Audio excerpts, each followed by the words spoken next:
আমন্ত্রণ RICL still জনতন্ত্র গণতন্ত্রে আপনাদের সঙ্গে আছি শেখ জায়েদ। দর্শক, এই অনুষ্ঠানে আমরা চলমান রাজনৈতিক পরিস্থিতি নিয়ে কথা বলে থাকি। আজকে বিএনপির সংবাদ সম্মেলনে বলা হয়েছে প্রধান উপদেষ্টা রোড ম্যাপ না দেয়, নির্বাচনের রোড ম্যাপ না দেয় হতাশা ব্যক্ত করেছে বিএনপি। এর আগেও বিএনপি বলেছে এইভাবে চলতে থাকলে আসলে সরকারকে শেষ পর্যন্ত সহায়তা করা সম্ভব হবে কিনা সেটি নিয়ে সন্দেহ প্রকাশ করা হয়েছে। জামায়াতের পক্ষ থেকে দুটি রোডম্যাপ চাওয়া হয়েছে, সংস্কার ও নির্বাচন দুটির। এছাড়া এনসিপি বলছে যে সংস্কার ছাড়া নির্বাচন অর্থহীন। কথা বলতে চাই এই বিষয়গুলো নিয়ে। তিনজন অতিথি আমাদের সঙ্গে রয়েছেন। আমাদের আজকের আলোচনার বিষয় নির্বাচন, সংস্কার, বিচার মুখোমুখি না পরিপূরক। তিনজন অতিথির সঙ্গে পরিচয় করে দিতে চাই। ঠিক আমার ডানে আছেন নীলুফার চৌধুরী মনি, কেন্দ্রীয় সহ সম্পাদক বিএনপি ও সাবেক সংসদ সদস্য। তারপরে আছেন জনাব সাদাত হোসেন সেলিম, চেয়ারম্যান বাংলাদেশ জাসদ, বাংলাদেশ এলডিপি দুঃখিত। এবং তারপরে আছেন ডক্টর আতিক মুজাহিদ, যুগ্ম আহ্বায়ক জাতীয় নাগরিক পার্টি এনসিপি, এবং তিনি রাজনৈতিক লিয়ার্জ কমিটির সদস্য। তিনজনকে আমন্ত্রণ জানাই আজকের আয়োজনে। শুরুতেই আসতে চাই নীলুফার চৌধুরী মনি, আপনার কাছে। নির্বাচন, সংস্কার, বিচার তিনটি বলা হচ্ছে, তিনটি বিষয় কি মুখোমুখি না পরিপূরক? এর মধ্যে আপনাদের পক্ষ থেকে যেটি খুব জোর দিয়ে বলা হচ্ছে যে নির্বাচন ডিসেম্বরের মধ্যেই হতে হবে, সরকার বলছে ডিসেম্বর থেকে জুনের মধ্যে হবে এবং জুনের পর একদিনও যাবে না, এর মধ্যেই সব কিছু হবে। তারপর ডক্টর ইউনূস আর ক্ষমতায় থাকতে চান না। যে বিষয়গুলো, এগুলোতে আপনাদের নানান সময় বক্তব্য পেয়েছি আমরা, এবং কোনোটার জন্য বাধা নেই এমনটি আপনারা বলেছেন। আর একটু পরিষ্কার করবেন। ধন্যবাদ আপনাকে। যারা শুনছেন আমার শুভেচ্ছা, অভিনন্দন। আমার সহ আলোচকদেরকে শুভেচ্ছা। দেখেন, নির্বাচন, সংস্কার, বিচার এটা আসলে মুখোমুখি না, পরিপূরকও না। যার যার একটা কাজ আছে আলাদা আলাদা, কেউ কারো সাংঘর্ষিক না। আপনার সংস্কার এবং বিচার এটা তার লাইনে চলবে, যার যার লাইনে চলবে। আপনারা বলছেন যে নির্বাচনটাই বেশি চাচ্ছেন আপনারা, বাকি দুইটা না। আমরা একবারও কিন্তু শুনেন, একবারও বলা হয় না এটাকে, এই বিচারটাকে সামনে এনে প্রতিবন্ধকতা সৃষ্টি করেছে, অথচ তারা কিন্তু বিচার করছে না। খেয়াল করেন আপনি, কয়টা বিচার হয়েছে, কয়জনকে অ্যারেস্ট হয়েছে, বরং শত শত লোককে, লাখো লোককে আপনার পাড়ি দিয়ে ওপার বাংলায় পাঠানো হয়েছে, আপনার আরেক দেশে পাঠানো হয়েছে। এই যে এতগুলা লোককে, এবং আজকে তো একটা সাক্ষাৎকারে দেখলাম যে আওয়ামী লীগের খোদ ওবায়দুল কাদের পর্যন্ত বলছে সে কাদের নিয়ন্ত্রণে ছিল, কাদের কাছে ছিল, তারা তাকে মানে বাঁচিয়েছে। তো এই যে ক্লিয়ার একটা যে পতিত সরকারের, পতিত দলের আপনার সাধারণ সম্পাদক বলছে যে তাকে এনসিপির ছাত্ররা বাঁচিয়েছে এবং তাকে পার করতে সহায়তা করেছে, এবং সে যেখানে ছিল সেটা বলে। তখন এনসিপি ছিল না। হ্যাঁ, তখন এনসিপি ছিল না, কিন্তু এরাই তারা।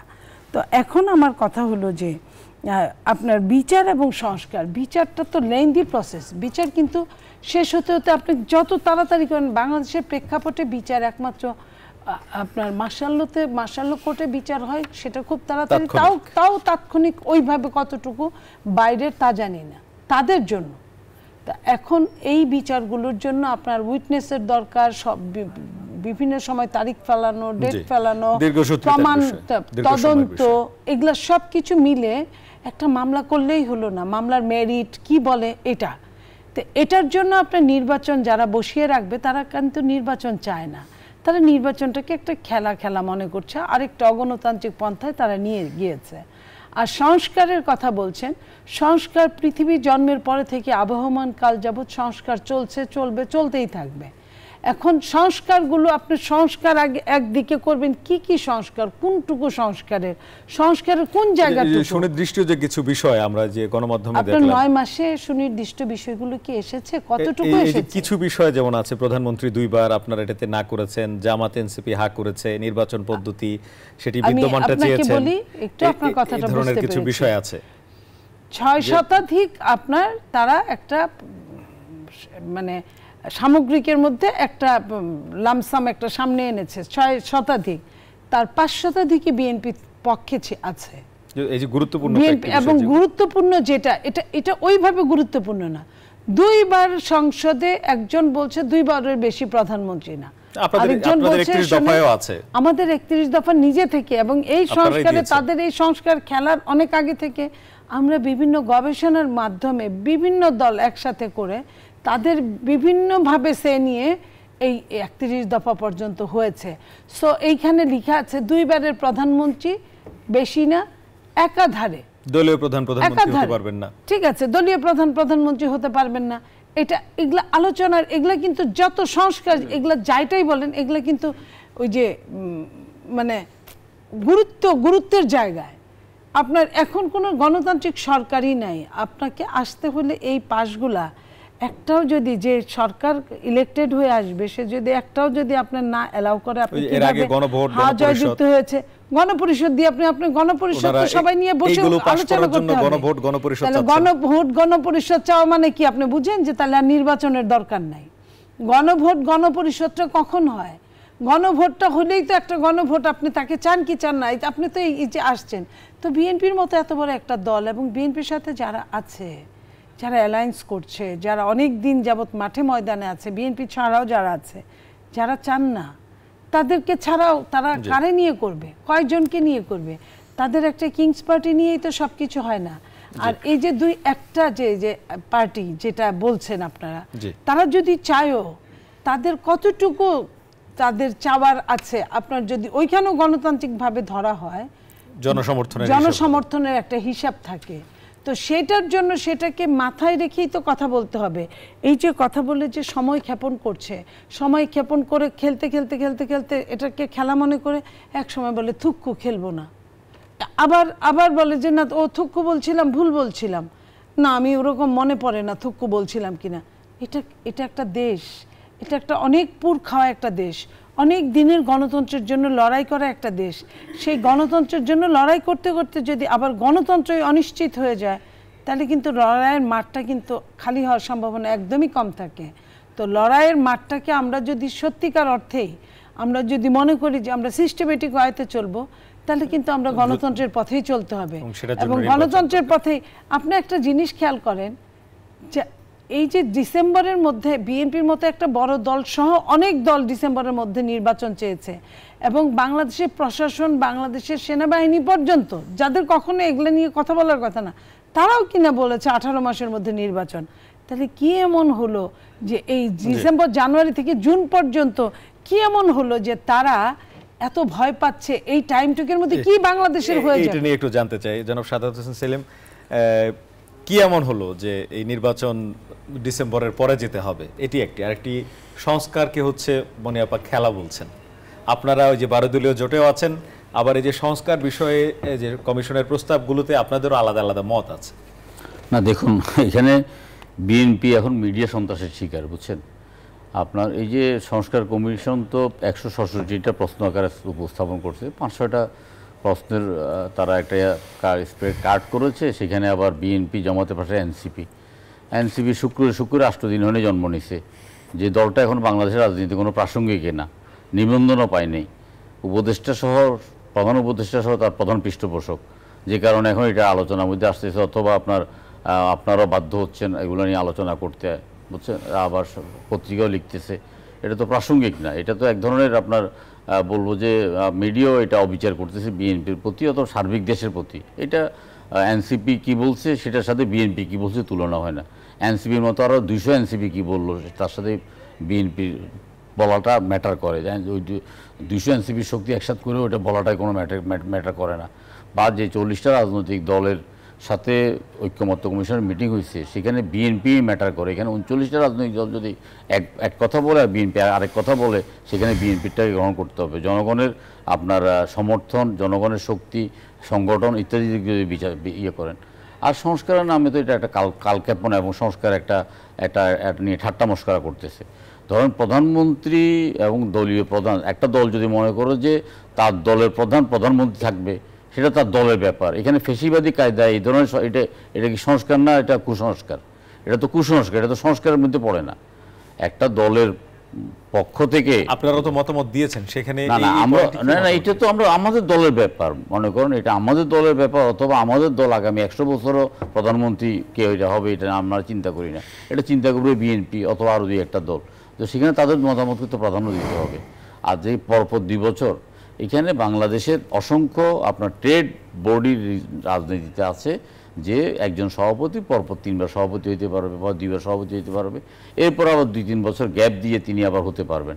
এখন এখানে বিএনপি যে কথাটা বলতে চাচ্ছে যে একজন প্রধানমন্ত্রী 2 বারের বেশি প্রধানমন্ত্রী হতে পারবেন না, এটা আমরা একমত।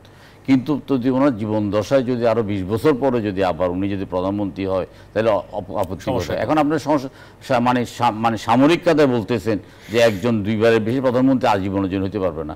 আমেরিকাতে যদি আগামী নির্বাচনে বারাক ওবামা দাঁড়ায় কোনো সমস্যা আছে? আইনগত কোনো সমস্যা আছে? বারাক ওবামা পরপর 2 বছর দাঁড়িয়েছে, এরপরে আবার দাঁড়াতে যাওয়ার কোনো সমস্যা নেই, সেরকম কোনো আইন নাই। তো এগুলোর সংস্কার নামে এটা একটা খেলা, এটা একটা খেলা, একটা মস্করা।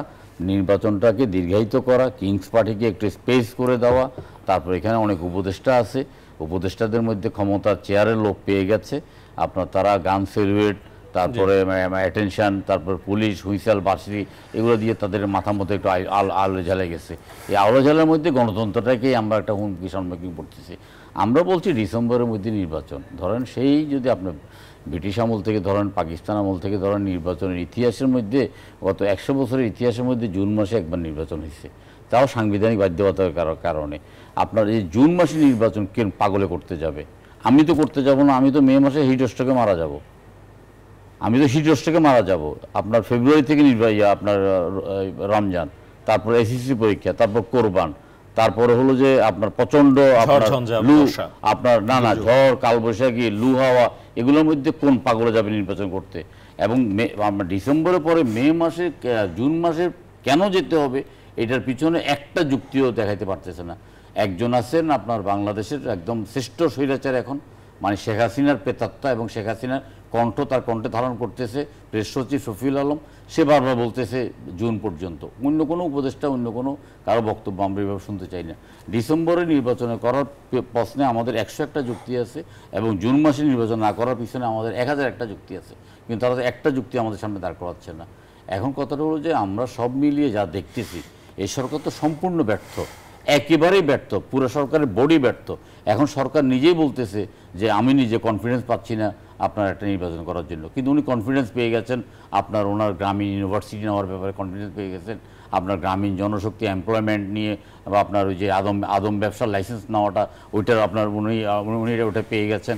তারপরে আপনার সাভারের 7 একর জায়গার মধ্যে ইউনুস আপনার হসপিটাল করাটা পেয়ে গেছেন, আপনার এই যে ইয়েতে আপনার বিকাশের মধ্যে আপনার ব্যাংকিং করার একটা ইয়ে পেয়ে গেছেন। তারপরে আপনার ওনার 5 বছরের যে ট্যাক্স সেটা মকুব হয়ে গেছে। তারপর ওনার আপনার তারপর ওনার যা যা প্রাপ্য ডক্টর ইউনূস সাহেবের 84 বছর বয়সে সবকিছু পেয়ে গেছে। আমরা খুব খুশি, যাক বাবা ওনার একটা স্বপ্ন ছিল, এখন বাবা আপনি তাড়াতাড়ি নির্বাচন দিয়ে একটু মানে কেটে পড়েন, আমরা সেটা চাই। এর বাইরে গেলে পরিস্থিতি আসলে ওনার নিয়ন্ত্রণে থাকবে। আজকে যে বিএনপি সংবাদ সম্মেলন করে বলেছে, আমরাও ভালো দল থেকে আমরা প্রেস রিলিজ দিয়ে বলেছি যে আমরা হতাশ এইসব কর্মকাণ্ডে। এখন আপনার ঠিকাদারি নিয়েছেন ওনারা আপনার শেখ হাসিনার দালালদেরকে প্রোভাইড করার জন্য। শেখ হাসিনা যেসব দালাল গত 15 বছরে 10 বছরে একটা টু শব্দ করে নাই, শেখ হাসিনার আঁচলে নিচে আশ্রয় নিয়েছে, তাদের সাথে উনি মিটিং করতেছেন। যারা তাদেরকে কওমি জননী উপাধি দিয়েছেন তাদের সাথে মিটিং করতেছেন। যারা গত 5 বছরে 1 সেকেন্ডের জন্য যাদেরকে আমরা রাস্তা দেখিনি, উনি তাদের সাথে মিটিং করতেছেন, উনি ওদেরকে পুনর্বাসনের দায়িত্ব নিয়েছেন।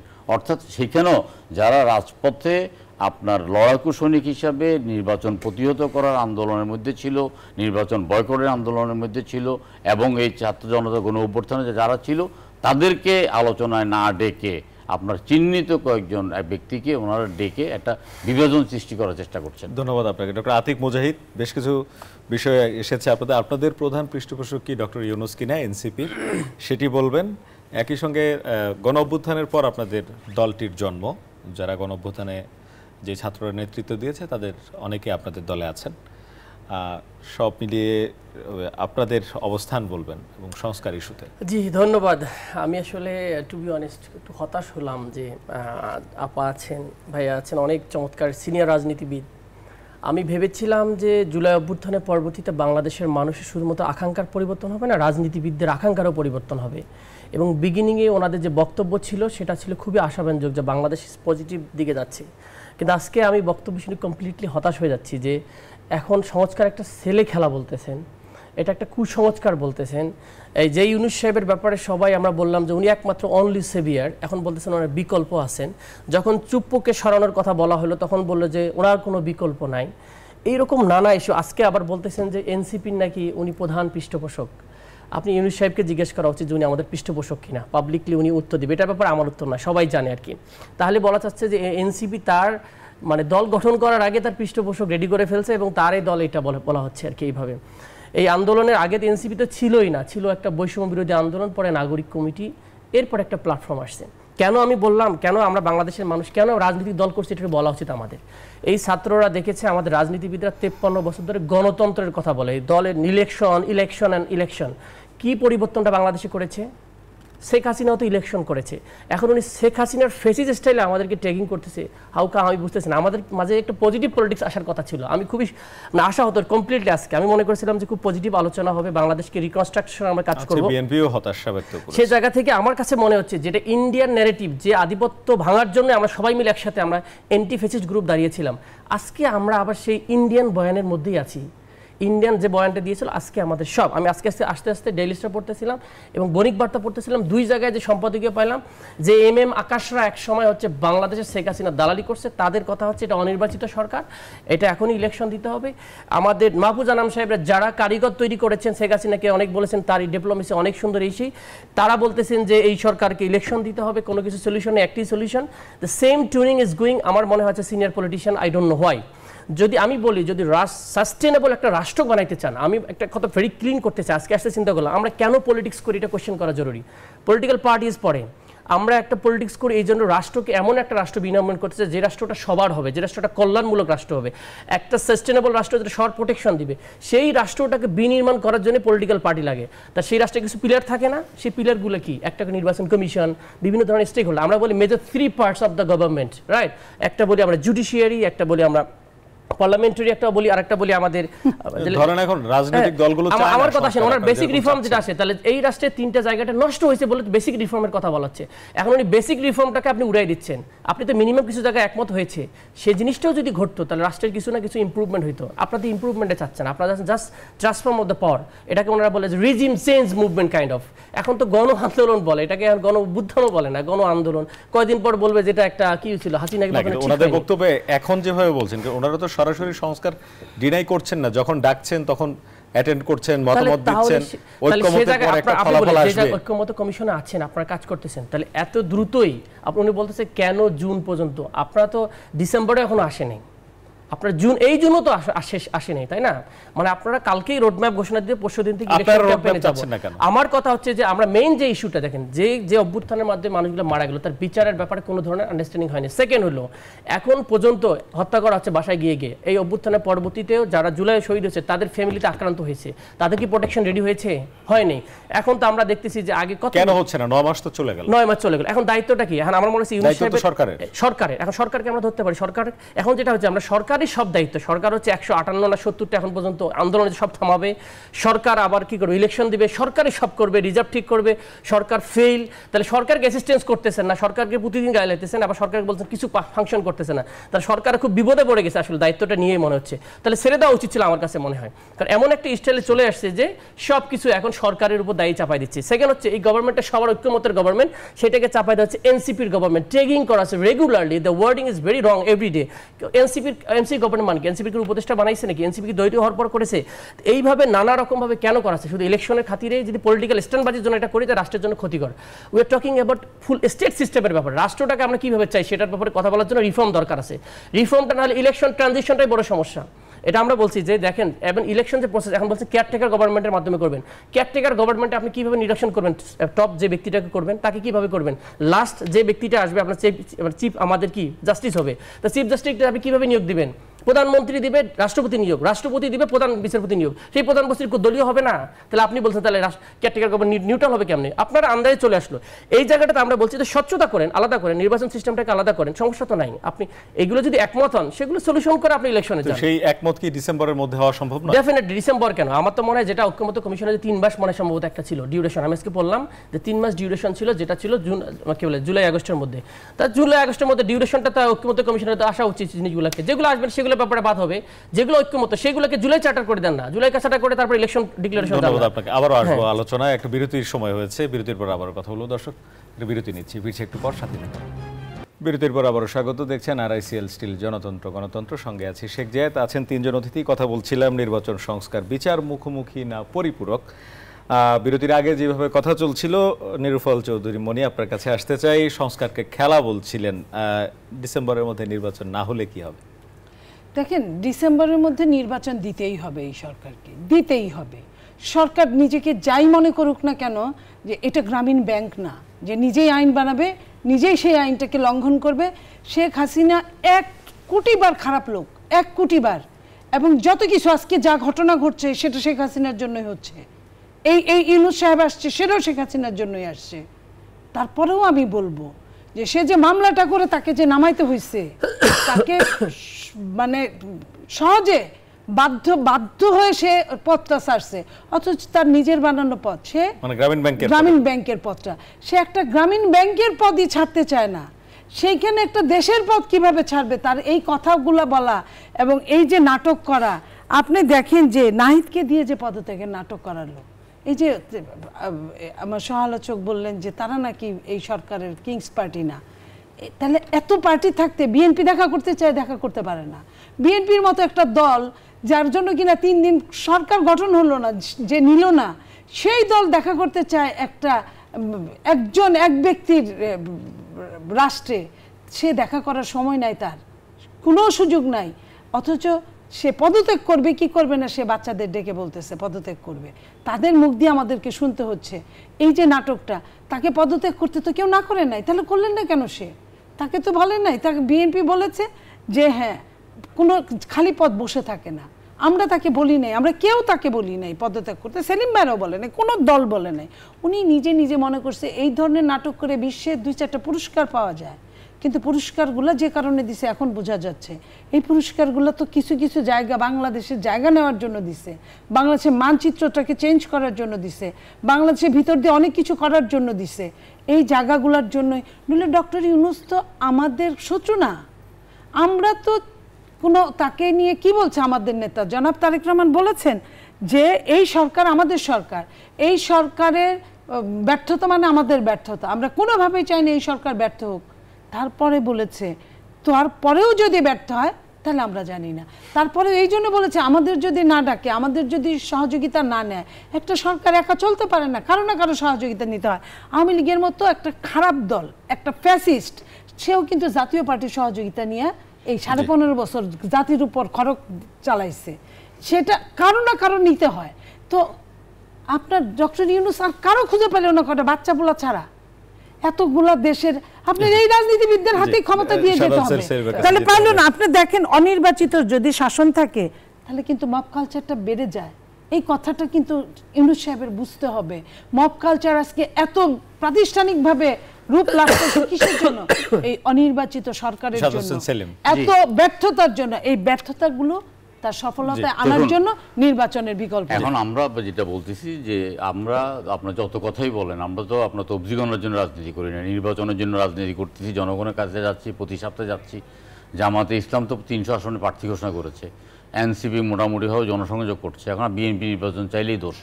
আমরা তো ডিসেম্বরের মধ্যে নির্বাচন আদায় করবই, আমাদের cut off time December. Doctor Yunus ডিসেম্বরের মধ্যে নির্বাচন দিতে বাধ্য। আমি আবারও বললাম, ডক্টর ইউনূস নির্বাচন দিতে বাধ্য। ডক্টর ইউনূসের অনেক দুর্বলতা আছে।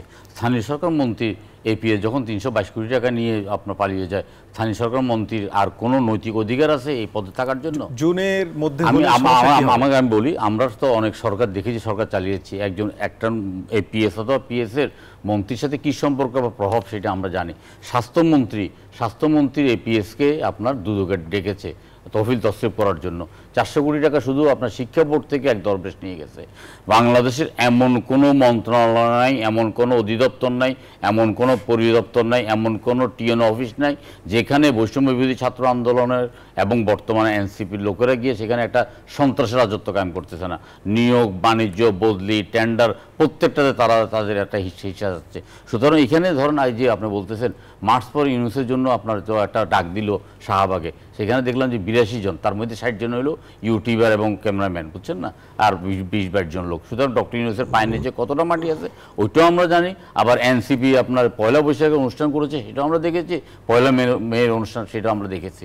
এখন এই যে স্বপ্নবাদ, যে ধরেন এই যে আপনার মুজাহিদ, ওনারা এসছে দেশে পরিবর্তন করার জন্য, ওনারা তো এই জিনিসগুলো দেখতে হবে। আজকে আপনার ডক্টর ইউনুসকে যখন 8 তলা পর্যন্ত হাঁটিয়ে উঠাচ্ছে, তখন কিন্তু আমরা প্রতিবাদ করছি, টকশোতে এরকম অনেক রেকর্ড দেখাতে পারবো। সেই সময় সারজিদা আলম, নাহিদ ইসলামরা কিন্তু প্রতিবাদ করে নাই। বিএনপির পক্ষ থেকে প্রতিবাদ করা হয়েছে যে এই লোকটাকে কেন এত হেনস্থা করা হচ্ছে, এই লোকটাকে কেন এত শাস্তি দেওয়া হচ্ছে। আমরা কিন্তু ডক্টর ইউনুস সাহেবের পক্ষে ছিলাম। এখন যেটা আমরা মনে করি যে ডক্টর ইউনুস সাহেব আসলে এইসব কোনো রকমের কোনো কিছুর আশ্রয় না নিয়ে নির্বাচনটা করার জন্য ওনাকে একটা মাফিয়া চক্র ঘিরে ধরেছে, লাইক আপনার প্রেস সচিবের মতো এরকম অনেকেই, যে কারণে ওনারা কিন্তু মানে মনস্থির করতে পারতেছে না। ডক্টর ইউনুস সাহেব যদি মনে করেন উনি এই পর্যায়ে এসে উনি তো পদত্যাগের কথা বলতে পারেন না, ওনার তো পদত্যাগ আমরা কেউ চাই নাই, এবং উনি বলতে পারেন না যে নির্বাচন করার জন্য ওনার সেই রকম প্রস্তুতিও নিতে পারছে। 9 মাস যারা হয় নাই, কিছু করতে পারে নাই। একটা মন্ত্রণালয় একটা জায়গায় দেখান যেখানে এই সরকার সফলতা আনতে পারছে, একটা জায়গায়, একটা মন্ত্রণালয় আপনি বলেন, তাহলে আমরা কেন সমালোচনা করবো? আমরা সমালোচনা করবো তো।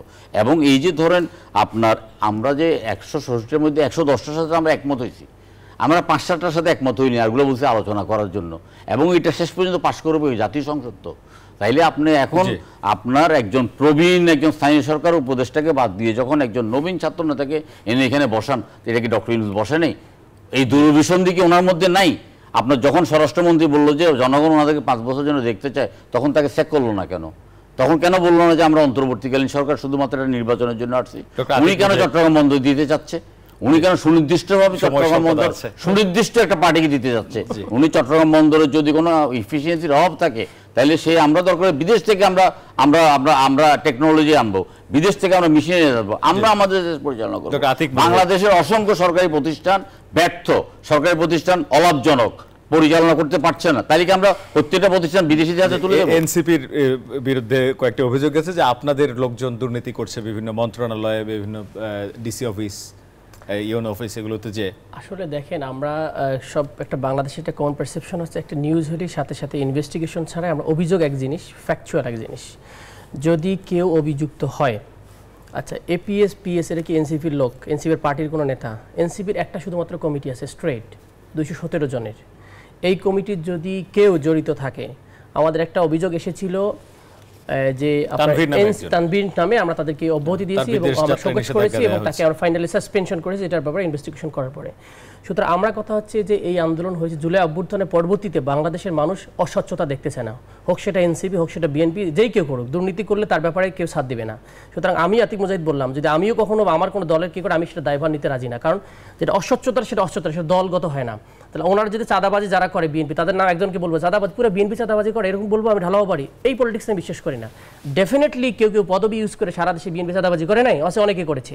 তো সেভাবে যদি কেউ এনসিপির নাম ধরে করে, এনসিপির কমিটি হচ্ছে সেন্ট্রাল কমিটি, সেখান থেকে আপনি বলছেন প্রতিটা এলাকায় গিয়ে গিয়ে ডিসিএসপিকে এনসিপি ধরে ফেলছে, এটা এক ধরনের ঢালাও একটা কথাবার্তা। দেন বৈষম্য বিরোধী যদি কেউ করে থাকে, ডেফিনেটলি যে প্রুফ থাকে, ডেফিনেটলি তার ব্যাপারে অ্যাকশন নেওয়া উচিত, এটার ব্যাপারে আমার কোনো দ্বিমত নাই।